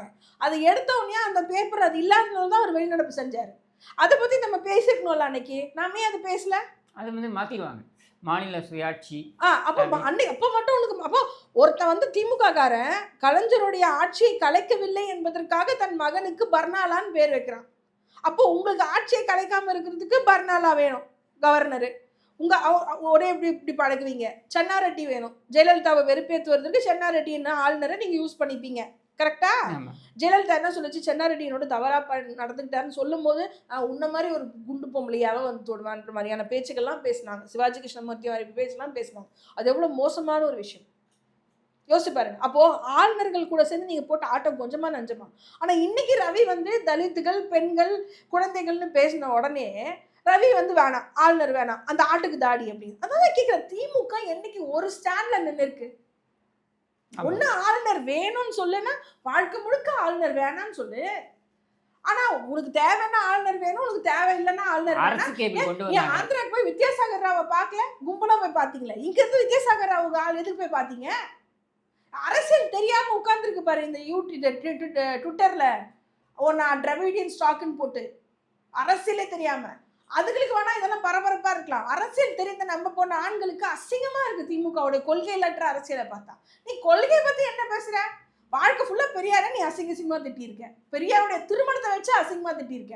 ஆனா இன்னைக்கு நாம் தமிழர் தான் பெரியார் திட்டுது. விதை போட்டதே நீ தானே. அந்த காலத்து நாம் தமிழர் தான் திமுக. கரெக்டா இல்லையா? தமிழ் மொழி எல்லாம் அவங்க தான் ஆரம்பிச்சாங்க திமுக. ஆனா நாம் தமிழராவது பெரியார ஒரு ஒரு கருத்தோட விமர்சனம் பண்றாங்க. ஆனா பெரியாரை கொச்சைப்படுத்தியது திமுக. முரசொலியில் அசிங்கமான காட்டும் மணியமே பச்சை பச்சையாக பேசிய திமுக. இன்னைக்கு வந்து திராவிடம்னு சொல்றீங்களே, ஒரு ஸ்டாண்டு உருப்படியா வாழ்க்கையில் எடுத்துருக்கீங்களா நீங்க? ஒரு ஸ்டாண்டு என்னைக்காவது? நான் கேட்குறேன், நீ என்ன சொல்ற? ராமர் கோயிலுக்கு ராமர் வந்து என்ஜினியரிங் படிச்சாரா இல்லைங்கிற. சரி, நல்ல ஸ்டாண்டு, ஓகே. ஒரு பக்கம் ராமர் கோயில் இடிக்கும் பொழுது நீ அத்வானியோட என்ன மாதிரி தொடர்பில் இருந்த, வாஜ்பாயோட என்ன மாதிரி தொடர்பில் இருந்தீங்க? சொல்லுங்க. அதில் என்னன்னா அந்த பாபர் மசூதி இடிக்கும் போது நான் கேட்கிறேன். அதில் இன்னொரு பெரிய இதுன்னா கருணாநிதி 71ல் கெசட் ஒன்று வெளியிடுறாரு, ராமநாதபுரம் கெசட். முதலமைச்சராக இவர் சைன் பண்ணுறாரு. இந்த ராமநாதபுரம் கெசட்டில் ராமர் பாலம் வந்து வானரங்களால் கட்டப்பட்டிருக்கிறது என்று நம்பப்படுகிறது. இது கருணாநிதியோட சைன்ல வரக்கூடிய கெசட். நான் நினைக்கிறேன் ஏதோ ஒரு ஸ்டாண்டர்ட் ஒண்ணு பகுத்தறிவாரு இல்ல இப்படி இரு இல்ல நீங்க ரெண்டுமாவே இருக்க இல்ல வித்தியாசமா வருஷத்துக்கு ஒரு தடவை மாறிக்கிட்டே இருக்கும் கொள்கை. கூட்டணிக்கு ஏற்ற மாதிரி வேற கொள்கை மாறும். ஆமா, அதை நியாயப்படுத்துவாங்க. அதை நியாயப்படுத்துவாங்க வேற அடுத்த நிமிஷமே. ஆமா, வாஜ்பாய் அவ்வளவு நியாயப்படுத்தினதே திமுக தான். ஆமா, சரியா? இப்படிதான் பண்ணுவாங்க. அப்புறம் மக்கள் சாதாரணமா நீங்களோட பேசிட்டு இருப்போம். ஓஹோ, நீ ஒரு பார்ப்பானோட பேசி கொண்டிருக்கிறேன். டேய், நான் அவனை மனுஷனா பார்த்து கிஷோர்கிட்ட பேசிட்டு இருக்கேன். கிஷோர் என்ன மனுஷனா பேசிட்டு இருக்காங்க மனுஷியா. நீ நடுவில் ஏன்னா எங்களுக்குள்ள இதை கொண்டு வர. 2013ல் மோடி ரொம்ப நல்லவர். 2013 டிசம்பர் கருணாநிதி ஆமா, சரியா? அப்போ நீங்க நினைச்சா அவரை வந்து மோசமா சித்தரிப்பீங்க, நீங்க நினைச்சா நல்லவர். அப்போ பிரச்சனை யார்கிட்ட இருக்குன்னா பிரச்சனை திமுக கிட்ட இருக்கு. நான் திமுகவால ஒரு விஷயத்த டிஃப்ரெண்டா மாற்ற முடியும்னா அவங்க எப்பேற்பட்ட ஒரு வித்தகர்களா இருக்க முடியும், எப்பேற்பட்ட ஒரு ட்ரிக்ஸ்டர்ஸா இருக்க முடியும் இல்லையா? அப்படிதான் நம்ம யோசிக்கணும். நீ வந்து 8 வழி சாலை வேணான்னு சொல்லி சண்டை போடுற அதிமுக ஆட்சியில. இப்ப 8 வழி சாலை வேற பேர்ல இருக்குல்ல, விரைவுச்சாலைன்னு அவனும் கேள்வி கேட்காம உட்காந்துருக்கான். எவன்லாம் நண்பா வா சென்று போராடுவோம் களமாடுவோம்னு போன ஆட்சியில சொன்னானோ அவனெல்லாம் வாங்க தோழர்னா தோழர் நைட்டு படம் ப்ரிவியூ போறோம், தோழர் நைட்டு சினிமா போறோம், பராசக்தி போறோங்கிறான். டேய், நீ தானடா 5 வருஷமா அந்த கோவன் மாதிரி ஆட்கள்லாம் எவ்வளோ பேச்சு. இன்னைக்கு தமிழ்நாட்டில் எல்லாருக்கும் கல்யாணம் பண்ணி வச்சாரு வடச்சென்னையில். அந்த கல்யாணம் பண்ண திறந்துட்டு நீங்களாம் நல்லா இருக்கணும் அதெல்லாம் ஓகே. ஆனால் அப்பா அப்படின்னு வரல. அவர் அப்பா டாஸ்மாக் வடச்சென்னை முழுக்க டிஸ்டன்ஸு கம்மி டிஸ்டன்ஸாக டாஸ்மாக் இருக்கும். அந்த திருமணம் பண்ணவங்கள எத்தனையோ பெண்களுடைய வாழ்க்கை இந்த டாஸ்மாக் எல்லாம் நாசமாக போகுது. Because of the availability of the 24 hours availability. 24 availability. Not just that, தரமற்ற மது தெரியுமா? தரமற்ற மது தமிழ்நாட்டில் இருக்கு. அதை பற்றியெல்லாம் நம்ம இன்னும் பேசணும். அப்போது இதை வச்சுட்டு நீ கல்யாணம் பண்ணி வைக்கிறியே, எனக்கு புரியல அது என்னன்னு. அப்போது இந்த ஒரு நாடே ஒரு போதை மயமாக இருக்குது. இப்போ இந்த பீகார் மாநிலத்து பெண்களை அந்த இந்த குடும்பத்தை கொலை பண்ணவங்க என்ன சொல்கிறாங்க, செய்தவர்கள் போதையில் இருந்தாங்க. கோயம்புத்தூரில் அந்த பெண்ணை ரேப் பண்ணணும் செய்தவர்கள் போதையில் இருந்தாங்க. நான் என்ன சொல்ல வரேன்னா, போதையில் இருக்கவங்களால தப்பு நடக்குதுன்னு இல்லை. ஏன்னா நிறைய தப்பு பண்ணுறவங்க போதையில் இல்லாமல் தெளிவாக பண்ணுறவங்க இருக்காங்க. ஆனால் தவறு செய்யக்கூடிய மனப்பான்மையில் இருக்கவங்களுக்கு கொடுக்க போதை தைரியத்தை கொடுக்கும். It enables them to do the crime. அதுதான் அடிக்ஷன். அப்போது எல்லா இடத்துலையும் போதை, கஞ்சா, மாத்திரை, சின்ன சின்ன பசங்க எல்லாம் கஞ்சா மாத்திரைங்க. இப்போ சார் போன வாரம் இன்னொரு நியூஸ் வந்துச்சு. ஒரு பர்டிகுலர் வேலூரில் இருக்கக்கூடிய கல்லூரியில் ப்ரொஃபஸர் ஸ்டூடெண்ட்ஸ் உட்பட 24 பேர்கிட்ட போதை வஸ்து இருந்ததுன்னு சொல்லி நியூஸ் வருது. என்ன பண்ணீங்க நீங்கள்? அன்னைக்கு உட்காந்து கார்த்திகை செல்வன் அந்த அதை தானே பேசியிருக்கணும். அதுக்கு வந்து ஒரு வீடியோ விடுறாரு. எப்போ 4.5 வருஷத்துக்கு அப்புறம் இந்த சேலம் சிவராஜ் சொல்வார்ல, எப்பா தம்பிகளா அந்த மாதிரி, எப்பா அப்பா சொல்கிறேன், நீ வந்து அந்த போதை மருந்துகளை நீங்கள் உட்கொள்ளக்கூடாது அப்படின்னு. இது 4.5 வருஷத்துக்கு அப்புறம் உன் கட்சியிலே இருக்கான் போதை மருந்து விற்கிறவன், அவனை வச்சுக்கிட்டு நீ இப்படி பேசலாமா? அவைலபிலிட்டின்னு ஒரு விஷயம் இருக்குல்ல, ஒரு விஷயம் அவைலபிளாக இருக்கிறது ஒரு மெயின் காரணமாக இருக்குது அதை யூஸ் பண்ணுறதுக்கு. கன்சியூமர் 4 வருஷமாக சொல்லிட்டு இருக்கோம். நம்ம என்ன சொல்கிறோம், ஒரு குறைந்தபட்சம் நான் என்ன சொல்கிறேன்னா, நீ ஒரு ஆல் பார்ட்டி மீட்டிங் கூப்பிடு, அனைத்து சமுதாய தலைவர்கள் கூப்பிடு, எல்லாரையும் உட்கார வச்சு பாருங்க, இது ஒரு சமுதாயத்தின் பிரச்சனை, சரியா? இது என் பிரச்சனை மட்டும் கிடையாது, இது சமுதாயத்தின் பிரச்சனை, இதை எப்படி நம்ம கையாளலாம் அப்படின்னு ஏதாவது ஒரு கூட்டம் போட்டிருக்கியா? ஆக்டிவிஸ்ட்டை கூப்பிடலாம், எங்களை மாதிரி ஆக்டிவிஸ்ட்டை கூப்பிடலாம், எல்லாரையும் எவ்வளோ பேரை கூப்பிட்டு பேச வைக்கலாம். அதுக்கான முயற்சியோட கிடையாது. அது போதையில இருக்கணும்னு நினைக்கிறாங்க. ஏன்னா போதையில இருக்கிறவங்க குறிப்பிட்ட விஷயத்த கேள்வி கேட்க மாட்டாங்க. 24 மணி நேரம் போதையில் இருக்கக்கூடியவன் ஐயோ எங்க வெள்ளம் நிற்குதே அப்படின்னு கேட்க மாட்டான். திமுகவில் அப்படி பேசுறீங்களேன்னு கேட்க மாட்டான். அந்த போதை தானே கொடுக்குறாங்க. எத்தனை மீட்டிங்கில் கோட்ரு தானே தெரியும்ல உங்களுக்கு. அந்த போதையோடவே அவங்களுக்கு தேவைப்படுறாங்க. இவங்க எப்படி போதை உழைப்பாங்க? அல்ல, இந்த போதை வெறும் லிக்கர் மட்டும் கிடையாது. இவன் இந்த படங்களாக இருக்கட்டும், திரைப்படங்களாக இருக்கட்டும், கடந்த 4.5 ஆண்டுகள் நீங்கள் பார்த்தீங்கன்னாக்க என்னென்ன திரைப்படம் வரணுன்றத ஒரே ஒரு குடும்பம் முடிவு பண்ணுது. இது மட்டும் கிடையாது. காய்ச்சறவங்க யாரு? சரக்கு டாஸ்மாக்கு யாரு டிஸ்ட்ரிபியூட் பண்றாங்க சரக்கு? எந்த குடும்பம்? எந்த மந்திரி? கனிமொழி உட்கார்ந்துருக்காங்க. டாஸ்மாக் எல்லாம் மூடலையே, எவ்வளவு மூடிட்டீங்கன்னா, இல்லையே நாங்க ஏதோ மூடிருக்கோமே அப்படின்னு. அடுத்தது இது காய்ச்சறவங்க யாருன்னா பக்கத்துல வளர்ந்துக்கிட்டவங்க உட்கார்ந்துருக்காங்க. யாரு? இந்த டிஆர்பி ராஜா. டிஆர்பி ராஜா. இல்ல உடனே முடிச்சுக்கோங்க. அங்க இருக்க ஒரு ஸ்பைனோட இருக்க ஒரு ஜேர்னலிஸ்ட் ஆகுது சார், நீங்க தானே சார் காசுறீங்க, உங்க குடும்பம் தானே சார் காசுதுன்னு கேட்டாங்க. கேட்குறாங்களா? மரியாதையோட கேட்குறீங்களா சார் ஏன் சார் காசுறீங்கன்னு? எப்படி சார் ஒரு அரசியல் இருக்கக்கூடவங்களே ப்ரூவரிஸ் வச்சிருக்கீங்க, டிஸ்டிலரிஸ் வச்சிருக்கீங்க, அவங்களே வந்து டாஸ்மாக் கொடுக்குறீங்க, சப்ளை பண்ணி இது இது இது is this a banana republic? This highly atrocious. இது மாதிரியான விஷயங்கள் தான் நம்ம பேசணும். அப்படி அவங்க டிஸ்டிலரி வச்சிருக்க கட்சியே அவங்க எப்படி டாஸ்மாக மூடுவாங்க? அவங்களுக்கு அதை விற்பனை பண்ணோம்ல. நீ ஃப்ரீ டெலிவிஷன் கொடுத்ததே கேபிள் டிவி எல்லாரும் போடணும் தானே, சன் கேபிள் போடணும் தானே ஃப்ரீ டெலிவிஷன் கொடுத்த. சுமங்கலி கேபிள் கரெக்டா இல்லையா? சுமங்கலி ஊர்ல இருக்க பொண்ணுங்க தாலியெல்லாம் இருக்க வேண்டியது, உன் கம்பெனிக்கு மட்டும் சுமங்கலின்னு வச்சுக்க வேண்டியது. ஆமா. அப்போ சன் டிவி நீ ஒரு அந்த கேபிள் கனெக்ஷனை கொடுக்கணுங்கிறதுக்காக டிவி கொடுக்குற. நீ எல்லாத்துக்கு பின்னாடி எவ்வளோ இஷ்யூஸ் இருக்கு பாருங்க.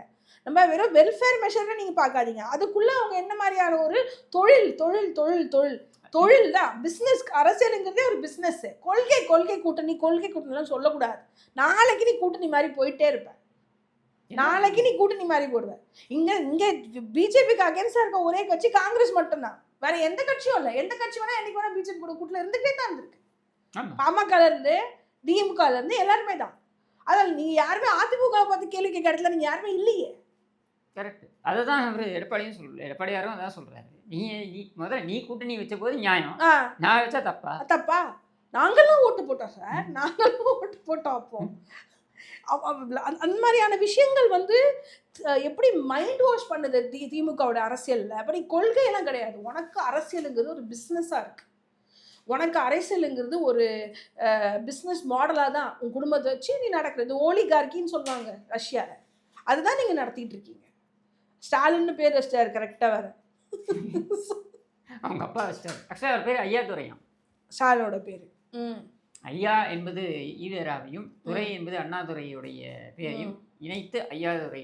அதுவே நல்லா தானே இருக்கு. ஆமாம், ஸ்டைலாக மாற்றணும்னு மாற்றிட்டாங்க. ஸ்டாலின். அது என்ன சொல்ல வரேன்னா, இவரும் வந்து ஒரே இடத்துல திருப்பி அந்த மீட்டிங்கில் ஸ்டாலின் தலித் மக்களுக்காக நாங்கள் செய்திக்கிறோம், அண்ணல் அம்பேத்கர் முன்னோடி திட்டம். சரி, அம்பேத்கர் முன்னோடி திட்டம் வந்து மத்திய அரசு எங்களுக்கு கொடுக்கக்கூடிய காசு, சரியா? அதை பலாயிரம் கோடி யூஸ் பண்ணாமல் திருப்பி அமிச்சிங்க.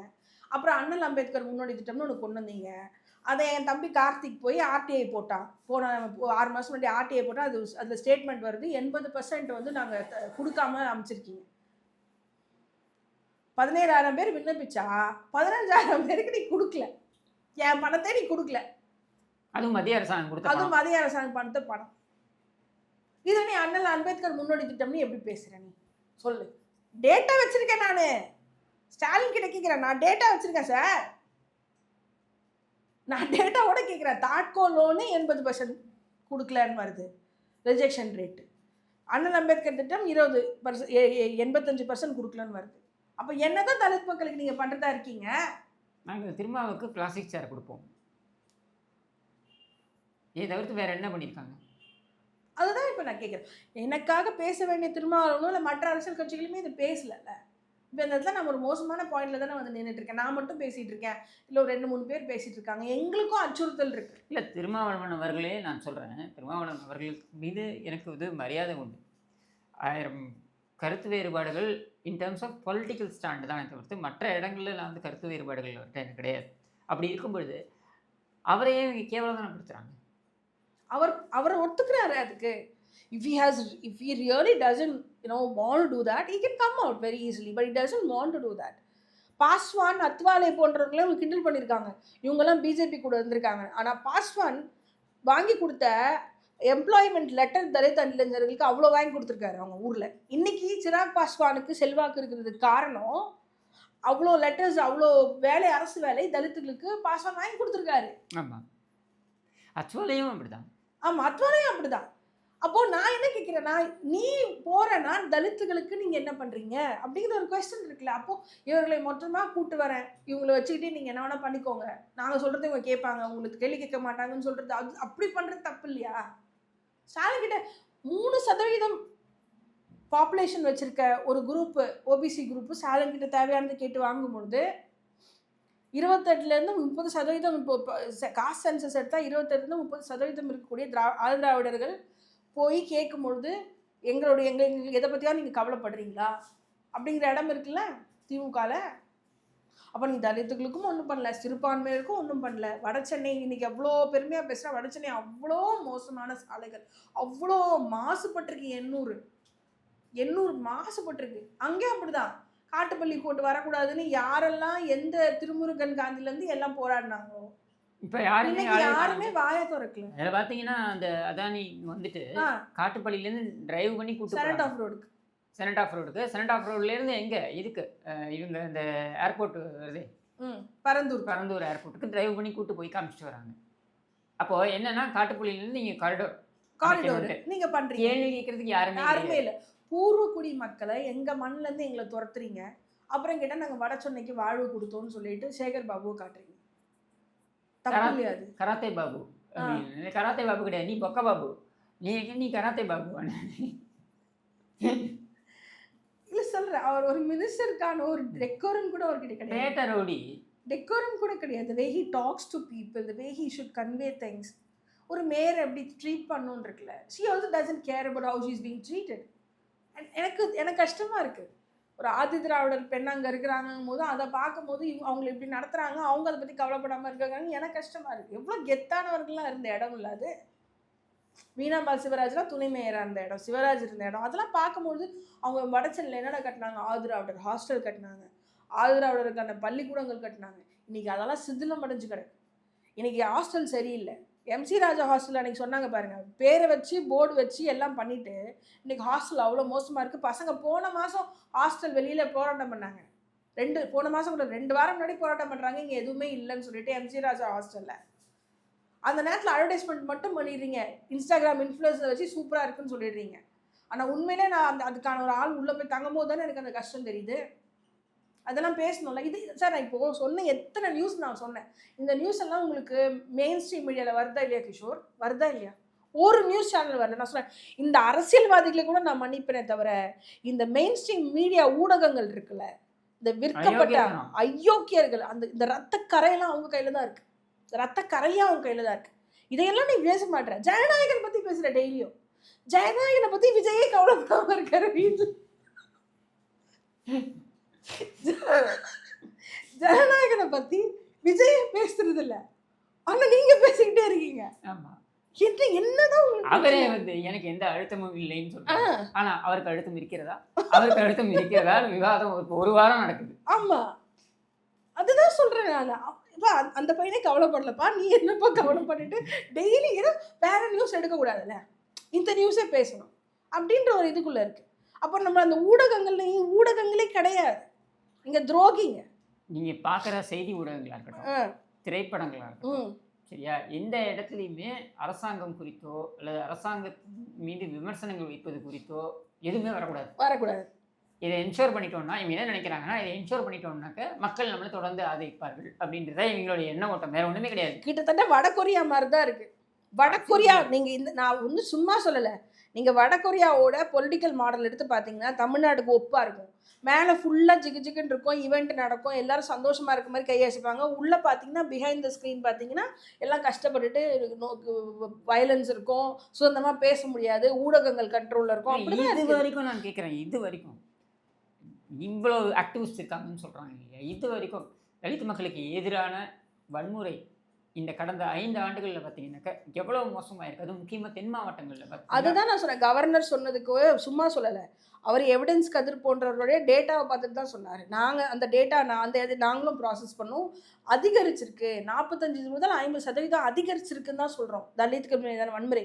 ஆனால் அந்த நியூஸே வெளியே வராமல் பார்த்துக்கணும். டெய்லியும் ஒரு இப்போ புதுப்பட்டியில் ஒரு தீண்டாமை செவர், அப்புறம் எந்த ஊர் எடுத்தாலும் அங்கே ஒரு தீண்டாமை செவர், எந்த ஊர் எடுத்தாலும் அங்கே இன்னும் ரெட்டை டம்ளர் சிஸ்டம் இருக்குது, எந்த ஊர் எடுத்தாலும் அங்கே ரெட்டை சுடுகாடுக்கு பாதை இல்லை, பொது பாதை கிடையாது, தலித் பணியாளர் அவமதிக்கப்பட்டார், தலித் சத்துணவு பணியாளர் அவமதிக்கப்பட்டார், கொடியேற்ற முடியல, பஞ்சாயத்து தலைவருக்கு சீட் இல்ல போன வாரம் இதே தான். போன வாரம் ஒரு திமுக ஆமா ஒருத்தர் வந்து ஆமா பஞ்சாயத்து தலைவரோ ஆமா அவரை வந்து அவ்வளவு மோசமா நடத்துனாங்க. அவர் நடத்துறாங்க கண்ணீர் விட்டு அழறாரு. அழறாரு. நம்ம இந்த முதல் தடவையா ஆட்சியில் இருக்கக்கூடிய கட்சியோட பிரதிநிதிகளே பட்டியல் சமூகத்தினரா இருந்தா அவங்க வீடியோ போட்டு போஸ்டர் போட்டு அழுகுற ஒரு நிலைமைக்கு கொண்டு வந்து விட்டுருக்காங்க.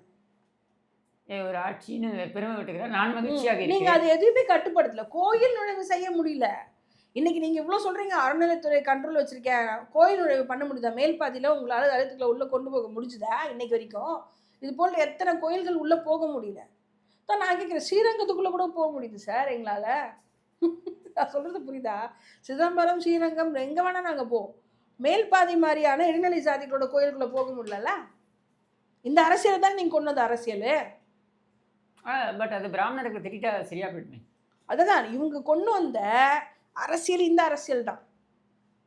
நீ யார் ஜாதி அமைப்பை உருவாக்குனார்களோ அவர்களே ஜாதி இல்லைன்னு சொன்னா கூட கீழே இருக்கக்கூடிய ஓபிசிகள் இல்லைல்ல எங்களுக்கு ஜாதி வேணும்னு சொல்லக்கூடிய இதுவாக தான் திமுக அந்த கட்டமைப்பை இங்கே உருவாக்கி வச்சு. இப்போ யூஜிசி ரெகுலேஷன்ஸ் புதுசாக வந்திருக்குல்ல, அது வந்து தேவையான ஒரு ரெகுலேஷன் மாதிரி கொண்டு. இப்போ ஸ்டாலின் வந்து ஒரு ஸ்டேட்மெண்ட் கொடுக்குறாரு. அப்போ என்ன சொல்லலாம், நிறைய தலித் இளைஞர்கள் தான் இறந்து போயிருக்காங்க.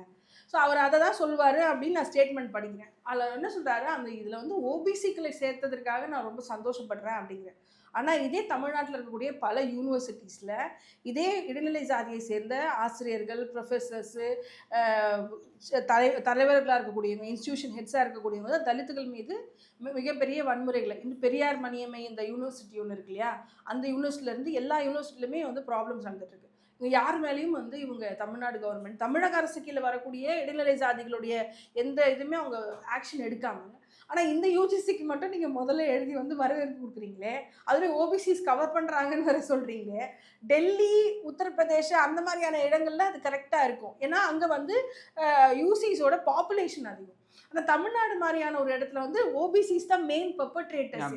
அப்போ அந்த மாதிரி இடத்துல இவர் எவ்வளோ சந்தோஷப்படுறாரு அப்படின்னா, இவர்கள் தலித்துக்கு மேலே இவங்களுக்கு கொஞ்சம் கூட இவருக்கு ஒரு அன்போ இது ஒரு எஸ்சியை பற்றி அவர் பேசவே இல்லையே. அந்த அவருடைய நோக்கம் என்னன்னா, தான் வந்து ஒரு சமூக நீதி போராளின்னு காமிச்சிக்கணும். இதுக்காக எவனோ எழுதி கொடுத்ததை போட வேண்டியது. நான் அதுதான் கேட்டேன். இப்போ நீங்க அப்படி எடுக்கிறீங்கன்னா, the number of suicides எடுக்கிறீங்கன்னாக்க 122 suicides நடந்திருக்குன்னா 52 belongs to the UC. சரியா? நான் வந்து யூசிகளுக்காக கொடி பிடிக்கிறேன்னு நான் சொல்ல வரல. I am only trying to say அது அங்கே இருக்க, நீங்கள் கரெக்டாக சொன்னீங்க, தன்மை இருக்கு இல்லையா, உத்தரப்பிரதேஷ்லேயும் பீகார்லேயும் இருக்கக்கூடிய அந்த காஸ்ட் ஈக்குவேஷன்ஸ் வந்து அது தமிழ்நாட்டில் கிடையாது. ரொம்ப டிஃப்ரெண்ட்டு. நீ பகுஜன் பாலிடிக்ஸ் பேரில் ஒரு பாலிடிக்ஸ் பண்ணுறல, அது வந்து நார்த் இந்தியா கரெக்டாக இருக்கு. ஏன்னா அங்கே யூசிஸ் அதிக பாப்புலேஷன். இங்கே 3% இருக்கக்கூடிய இடத்துல நீ பகுஜன் பாலிடிக்ஸ் நான் பேச முடியாது. அங்கே தலித் பாலிடிக்ஸ்ன்னு தனியாக தான் நான் பேசுவேன். உடனே நீ அதை அடையாள அரசியல்னு சொல்லிடுறேன். இப்போ யாருமே இல்லை பேசுறதுக்கு, தெரியுமா? இப்போ திருமாவளவன் அவர்கள் வந்து இப்போது ஆராசா வந்து ஜாதி தலைவர்னு சொல்லும் போது கூட அவர் என்ன சொல்கிறாரு, நான் பேசினா அதுக்கு எதிர்ப்பு தெரிவிக்கிறேன். ஆராசாக்கு அவர் உங்கள் எதிர்ப்பு தெரிவிக்க ஏன் தெரிவிக்கல? ஆனால் இப்போது ஆதவர்ஜுனா பேசுறதுல வந்து கிட்டத்தட்ட ஒரு நான் என்ன தெரியுமா நினைக்கிறேன், ஆதவர்ஜுனா வந்து பேக்ரவுண்டு சொல்கிறேன், லாட்ரி மார்ட்டின் குடும்பத்துலேருந்து வந்தப்போ விசிகாவில் சேர்ந்த உடனே துணை பொதுச் செயலாளர் கொடுத்து அவரை தூக்கி தலையில் வச்சு பயங்கரமாக கொண்டாடினாங்க. விசிகாக்காக உயிரை கொடுத்தவங்க பல பேர் இருக்கும்பொழுது ஆதவர்ஜுனாவை தலைக்கு மேலே தூக்கி வச்சுட்டு நீங்கள் ஆடினீங்க. அப்போ என்ன மாதிரி தலித்துகள் பேசும்பொழுது எங்களெல்லாம் ரொம்ப அசிங்கப்படுத்தினாங்க. நீ உனக்கு தெரியுமா ஆதவர்ஜுனா எவ்வளோ பெரிய ஆள் தெரியுமா? இன்னைக்கு அவன் உங்களுக்கு வந்து ஆதவர்ஜுனா வந்து தன்னுடைய ஹி ஷோட் இஸ் ட்ரூ ஸ்கின் இல்லை, ஹி ஷோட் இஸ் கலர்ஸ். அதுதான் இதில் ஒரு உண்மை. என்னன்னா விசிகாவில் திருமாவுக்கு அடுத்து யார் அப்படிங்கிற இடம் இருக்குல்ல, அது உண்மை தானே. He may have apologized, but I feel what he said was truly right because Shanavas already talks like a DMK person. அவர் எதுக்காக வராரு டிவியில் எனக்கு திமுக பேச வராரா, அவர் விசிகாக பேச வராரு, ஒரு கிளாரிட்டியும் கிடையாது. இதுக்கப்புறம் பார்த்தீங்கன்னா யார் இருக்கா? ஷானவாஸ் தலித்தும் கிடையாது. யா, he's not. ஸோ ஜாதி குறித்து அவர் பெருசாக பேசவும் மாட்டார். இஸ்லாமியர்கள் பேசுவார், திராவிடியன் மாடல்னு பேசுவார், தலித்துகள் குறித்தான பேச்சுகள் எதுவுமே இல்லை. ஸோ இது தவிர்த்து பார்த்தீங்கன்னா உங்களுக்கு வேறு அடுத்த கட்ட தலைவர்னு இங்கே பார்த்தீங்கன்னா ஒரு ஸ்டேஜ் எடுத்திங்கன்னா அங்கே திரும்ப நின்றுட்டு கூட்டத்தை விளக்குறதுலேருந்து கம்பி எடுத்துகிட்டு போகாதீங்கடான்னு சொல்கிற வரைக்கும் he has to do everything. அப்போது அவங்க ஒரு பெரிய சிஸ்டமே இல்லைல்ல, ஃபாலோவர்ஸ் இருக்காங்க, அவங்க ஒரு பெரிய சிஸ்டம் இல்லைல்ல. So somewhat what Aadhav Arjuna said is a என்ன சொல்றது, ஒரு alert for VCK. They should be very alert. ஆமாம், நாளைக்கு this party can become anything. That's the truth. DMK can swallow you and just go, அவ்வளோதான். DMK has a habit of doing it. முடிச்சிடும் உங்களுக்கு. So அந்த இடத்துல அதை அவங்க வந்து அந்த இடத்துல they have to take the point and think. But மற்றபடி விசிக்கால ஏற்கனவே இருக்கவங்களுக்கு கொடுக்காத மரியாதையை வெளியேந்து வந்த ஒரு அவுட் சைடருக்கு கொடுக்கும்போது this is what happens to. That's the truth actually. அதனால சில சமயம் நான் வந்து சில கட்சிகள்லாம் பார்ப்பேன். அதிமுக ஐ வாஸ் ஆஸ்கிங், அதிமுகலாம் புதுசான இருக்கவங்களுக்குலாம் எப்படி அவங்க சொல்லுவாங்க, ஆல்ரெடி இந்த கட்சியில் இருக்கவங்களுக்கு மட்டும்தான் இங்கே மரியாதை அதிகமாக இருக்கும் அப்படின்வாங்க. ஆனால் அவன் தொண்டர்லேருந்து வந்திருப்பான். இன்னைக்கு சொல்கிறாங்க இபிஎஸ் குட் பிகம் சிஎம். சொன்ன நீ யாரு, நீ எங்கேருந்து வந்தேன்னு Udhayanidhi is asking. That is the power of ADMK. No, it's more democratic than any other party, right? Because அங்கே சண்டை நடக்குது. யார் சண்டை நடக்கிற இடம் தானே உண்மையிலேயே அங்கே ஜனநாயகம் இருக்குதுன்னு அர்த்தம். ஸோ சம்படி யாரும் டீ போட்டுட்டு இருந்தவர் can be a chief minister, right? And EPS மாதிரி ஒருத்தர் வந்து சேலம்லேருந்து can be a chief minister. There is no need of a சாம் ஒரு ஃபேமிலி ஒரு என்ன. அதாவது நீங்கள் அப்படியே நீங்கள் அந்த இதே எடுத்து பாருங்க, ப்ராடர் செக்மெண்ட் எடுத்து பாருங்க. சேலமில் வந்து சில்வம்பாளையத்தில் விவசாயம் பண்ணிட்டு இருந்தார், வெள்ளம் வண்டி வச்சுட்டு இருந்தவர் வந்து முதலமைச்சர். டீ கடை வச்சுட்டு தேனியில் போடியில் வந்து டீ கடை வச்சுட்டு இருந்தவர் முதலமைச்சர். அப்போ யார் வேண்டுமானாலும் முதலமைச்சர் ஆகலாம், யார் வேண்டுமானாலும் தலைவர் ஆகலாம். ஈக்குவல் ஆப்பர்ச்சுனிட்டி ஏடிஎம்கேல தான் இருக்கு. ஸோ நான் ஆஸ்க் பீப்புள் யாருக்கு முக்கியத்துவம் கொடுப்பாங்கன்னா கட்சிக்காக உடைச்சவங்களுக்கு தான் முக்கியத்துவம் கொடுப்பாங்க. ஆனால் திமுகலாம் அப்படி இல்லை. திமுகல இவ்வளோ பெண்கள் உழைப்பாங்க, திடீர்னு சத்யராஜ் பொண்ணு வரும், திடீர்னு அந்த பொண்ணை தூக்கி ஐடி விங் ஹெட்டா வண்ட வண்டையா திமுக தலைவர்களை வந்து வண்ட வண்டையா திட்டின ராஜீவ் காந்திக்கு முக்கியமான பாயிண்ட் கொடுத்து. இப்போ நான் சொல்றேன், இன்னைக்கு திமுக இவ்வளோ மோசமாக விமர்சிக்கிறேன். நான் திமுகவுக்கு போனால் எனக்கு போஸ்டிங் கொடுத்துருவாங்க. அங்கே உழைச்சவங்களோட உழைப்புக்கான மரியாதை திமுக கிடையாது. பிரபலத்துக்கான மரியாதை, அந்தந்த நேரத்துக்கான மரியாதை தான் இருக்கு. உழைப்புக்கு மரியாதை அவங்க என்றைக்குமே கொடுத்ததே கிடையாது. ஸோ இதை பேஸ் பண்ணி தான் ஐ திங்க் மக்கள் சிந்திக்கணும். ஒரு அரசியல் கட்சினா ஓகே, இது இவங்க வந்து இன்னைக்கு இது பண்ணிட்டாங்க, அன்னைக்கு அது பண்ணாங்க, இது எமர்ஜென்சிக்கு உண்மையிலே எதிர்ப்பானுன்னாங்களா, நம்ம சொன்ன மாதிரி ஸ்டாண்டர்ட் மெயின்டைன் பண்ணாங்களா, ஒரு கன்சிஸ்டன்சி இருந்துச்சா பாலிடிக்ஸில், கொள்கையில்? பெரியார்னா அந்த காலத்தில் பெரியார் எப்படி ட்ரீட் பண்ணாங்க, இப்போ எப்படி ட்ரீட் பண்ணுறாங்க, நாளைக்கு பெரியார் வேணும்னா பெரியாரை தூக்கி போட்டுருவாங்க. ஸோ அந்த மாதிரியான இடத்துல தான் இருக்காங்க. கரெக்டாக நான் சொல்கிறது. மோடி கூட பெரியாருன்னு சொல்லி ஒப்பிட்ட ஏதோ ஒரு இடம் கூட நான் பார்த்துருக்கேன். யாரோ அது ஒப்பிட்டாங்க ஒரு காலத்தில், திமுக தலைவர் யாரும் தெரியல. பட் எனிவேஸ் அந்த ஆள் மட்டும் கிடைச்சா அப்படின்னு. So DMK is a conglomerate of business people who are turning opportunities. People who are turning politics into business, into monetary value. அது ரொம்ப நாளைக்கு நிற்காது. ஸோ இந்த ஆட்சிக்கு எவ்வளோ மார்க் கொடுப்பீங்க? மைனஸில் தான் கொடுக்க முடியும் இந்த ஆட்சிக்கு. இது ஆட்சியே இல்லை, இது ஒரு இன்ஸ்டாகிராம் ரீல் தான். இது ஆட்சியே கிடையாது. இன்டர்நெட்டும் கேமராவும் ஃபோட்டோவும் இல்லைன்னா ஆட்சியே கிடையாது. Super ma'am, thanks. இவ்வளோ தூரம் வந்து இந்த ஆட்சியை பற்றி விவரங்களெல்லாம் நீங்கள் கொடுத்ததுக்கு. ஸோ இந்த லட்சணத்தில் தான் இந்த ஆட்சி நடந்துக்கிட்டு இருக்கு அப்படின்றத நம்ம ஊரே பார்த்து காரி துப்பிக்கிட்டு இருக்கு. அதை அவர் மகிழ்ச்சின்னு நினச்சிக்கிட்டு இருக்காரு. ஊரே சிரிப்பாக சிரிக்குதுன்னு சொல்லுவாங்க இல்லையா, அது சிரிப்பாக சிரிக்குதுன்றது வந்து மகிழ்ச்சிக்கு கிடையாது. உன்னை வார்த்தை ஏளனமாக ஊரே சிரிக்குது அப்படின்றது தான் நம்ம சொல்லக்கூடியது. அது முதலமைச்சருக்கு அதுக்கு எட்டுமான்னு தெரியல. ஆனால் மக்களாகி நம்மளுடைய கருத்துக்களை இங்கே வெளிப்படுத்துகிறோம் என்று கூறி ஸ்டுடியோக்கு வந்தமைக்கு நன்றி கூறி விடைபெறுகிறோம். நன்றி, வணக்கம்.